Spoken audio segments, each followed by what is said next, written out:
आप सभी को प्यार भरा नमस्कार। स्वागत है अद्वैत एजुकेशन और अन अकेडमी पर। मैं आज एक वीडियो लेकर आया हूं जिसमें हम लोग बात करने वाले हैं सोना खान के हीरा शहीद वीर नारायण के बारे में। जब इनके बारे में पढ़ते हैं तो हमें बहुत सारी अलग अलग इमोशन की अनुभूति होती है। जैसे जब इनके बात करते हैं कि इन्होंने कैसे गरीबों के लिए लड़ा। जब छत्तीसगढ़ में 1856 पर अकाल पड़ा था तो कैसे गोडाउन को लूटे। तो यहाँ इनकी बहादुरी और दयालुपन के बारे में, कैसे रॉबिन हुड नेचर के व्यक्ति थे, तो इनके बारे में बहुत ज़्यादा मतलब इमोशनली हम लोग अटैच हो जाते हैं। उनके बाद जब इनसे अंग्रेज काँपते थे तो कैसे हम लोगों को मतलब प्राउड फील होता है और गर्व महसूस होता है कि छत्तीसगढ़ महतारी के भूमि पर ऐसे वीर नारायण जी पैदा हुए थे, ऐसे वीर नेता पैदा हुए थे, ऐसे वीर जमींदार पैदा हुए थे। और जब इनके बारे में जो 10 दिसंबर जिस दिन इनकी शहादत हुई, उनके बारे में हम लोग सुनते हैं और पढ़ते हैं तो आँखों पर आंसू भी आ जाती। तो एक व्यक्तित्व है लेकिन अलग अलग इमोशन हम लोगों को देकर जाते हैं। तो आज ऐसे ही सोना खान के हीरा वीर नारायण सिंह की शहादत दिवस है।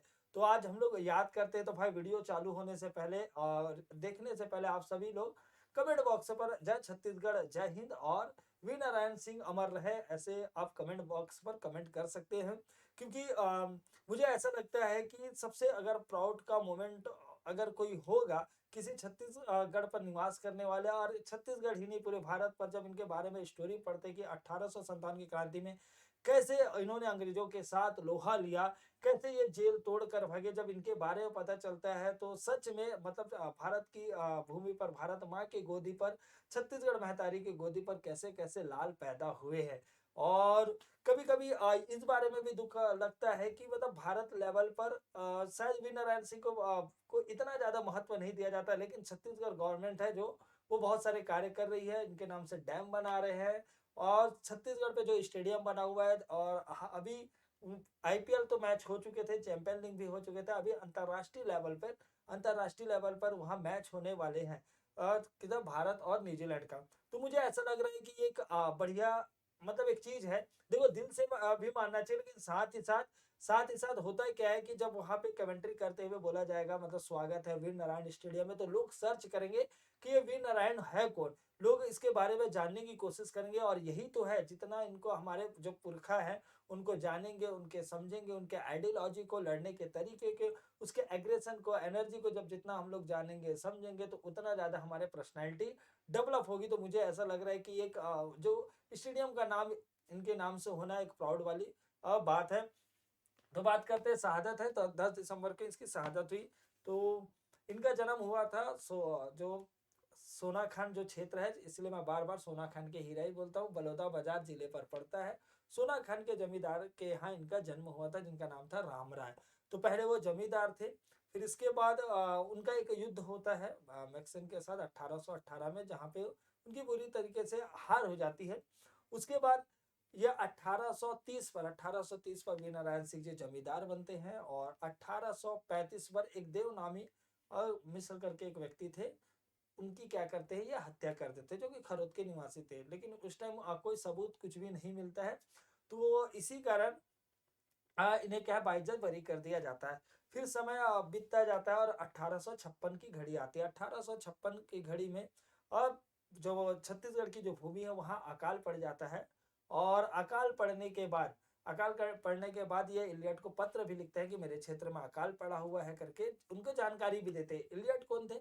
तो उस टाइम के डिप्टी कमिश्नर थे इलियट जी। तो इलियट जी को पत्र लिखते हैं, लेकिन उनके कोई भी मदद नहीं मिलती। तो ये एक माखन बनिया करके व्यक्ति थे, माखन बनिया व्यक्ति थे जो अनाज का बहुत ज्यादा स्टोर करके रखे हुए थे। तो इन्होंने निवेदन किया कि भाई गरीबों को बांट दो आप करके। तो उन्होंने नहीं बांटा। तो एक जो कहावत है, बोलते हैं ना, जहाँ सच न चले वहां झूठ सही और हक न मिले वहां लूट सही। तो इनको लगा कि भाई वो जनता जब अकाल के मोमेंट पर जा रही है, अकाल अकाल है बहुत सारा, तो आपको बांट देना चाहिए। तो नहीं बांटते तो ये उनका लूट लेते हैं, उनके गोडाउन को लूट लेते हैं और गरीबों को अनाज बांट देते हैं। और ऐसे ही ये क्योंकि उनका जो सोना खान वाला क्षेत्र अगर इतिहास में हम लोग जाते हैं तो कलचुरी राजा थे, ठीक है, कलचुरी राजा थे। उन्होंने बारेंद्र शाह, उन्होंने क्या है इनके पूर्वजों को वो जो क्षेत्र है उसे दिया था कि यहाँ आप जमींदारी करें। तो ये लोग कोई भी टैक्स नहीं देते थे। तो पहले से अंग्रेज लोग नाराज तो थे। और उसके बाद क्या कर, नाराज होने के कारण एक बहाना मिल गया भाई, एक सबूत मिल गया 1856 में, ठीक है, क्योंकि जो माखन बनिया थे वो इलियट के पास चल जाते हैं। तो इलियट के पास चल जाते हैं तो इलियट जो है वो एक स्मिथ है, स्मिथ जो अंग्रेज अधिकारी थे उसे नियुक्त करते हैं इन्हें पकड़ने के लिए, और गिरफ्तार भी हो जाते हैं, गिरफ्तार हो जाते हैं। लेकिन ये अच्छी बात है कि जनता को अनाज मिल जाता है, गिरफ्तार हो जाते हैं और इसे रायपुर जेल में रखा जाता है। फिर 1857 की क्रांति होती है तो भाई अब जब माता पुकार रही है, ठीक है, और छत्तीसगढ़ महतारी की जमीन पुकार रही है, तो बेटा कैसे ना आए, बेटा 100% आएगा। और प्लानिंग बनती है जेल तोड़ने की, क्योंकि जेल में भी लोगों को समझ में आ जाता है, और भी बहुत सारे वहां लोग थे तो उनको समझ में आ जाता है कि ये क्रांतिकारी है, ठीक है, ये अंग्रेजों के खिलाफ लड़ने वाले हैं, तो इनकी मदद भी करते हैं और सुरंग बनाकर ये अपने दो साथियों के साथ फरार हो जाते हैं। जब पहली बार गिरफ्तारी होती है तो कई बार एग्जाम के दृष्टिकोण से भी बता दूं कि कई बार पूछा जाता है, और हमारे दिमाग में ये रहता है कि 1857 की क्रांति तो इनकी गिरफ्तारी भी 1857 में हुई होगी, नहीं, 1856 में जब छत्तीसगढ़ में अकाल पड़ा तो 24 अक्टूबर, ठीक है, 1856 में इन्होंने गोडाउन लूटा, 24 अक्टूबर 1856 में स्मिथ के द्वारा इन्हें गिरफ्तार किया जाता है। फिर इसके 10 माह 4 दिन ये रहते हैं जेल पर। उसके बाद जेल पर ये सुरंग बना के ये दो और अन्य साथियों के साथ फरार हो जाते हैं। फिर से अपनी जमींदारी पर जाते हैं सोनाखान पर, और वहां उन्होंने 500 लोग, ये भी एग्जाम में आया हुआ, 500 लोगों की एक फौज बनाते हैं। उसके बाद वो मतलब वहां जमींदारी करने लग जाते हैं। फिर से इलियट क्या करते हैं, स्मिथ और नेपियर, ठीक है, इसी तो और नेपियर को क्या करते हैं, नियुक्त करते हैं, क्योंकि ऐसा बोला जाता है कि सोनाखान में जाना बहुत ज्यादा कठिन था। अब अंग्रेजों की एक टेक्निक थी, आप सभी को पता है कि इन लोग क्या करते थे कि पहले लालच देकर आसपास के लोगों के, आसपास के जमींदारों को क्या करते हैं, अपने कब्जे में अपने साथ में ले लेते हैं। तो ऐसा बताया जाता है कि जो कटंगी है, ठीक है, कटंगी वाले, देवरी वाले, बिलाईगढ़ वाले, भड़गांव वाले और सिवरी नारायण वाले, ये सब अंग्रेजों का उस टाइम साथ देते हैं, और खासकर जो देवरी वाले तो बहुत ज्यादा मदद भी करते हैं, और इनके रिश्तेदार भी रहते हैं चाचा से, जिसका नाम महाराज शाह रहते हैं। तो महाराज शाह को उनकी गलती का सजा भी देते हैं, इनके जो पुत्र रहते हैं वो, और सुरेंद्र शाह, ठीक है, उनकी अच्छी दोस्ती यारी हो जाती है, तो दोनों मिलकर उनकी हत्या भी करते हैं। तो ये वहां पहुंचते हैं 1 तारीख को, 1 दिसंबर को पहुंचते हैं इलियट, ठीक है, इलियट नहीं सॉरी, स्मिथ और नेपियर, जो इलियट के द्वारा नियुक्त होता है, ठीक है, तो वहां पहुंच जाते हैं।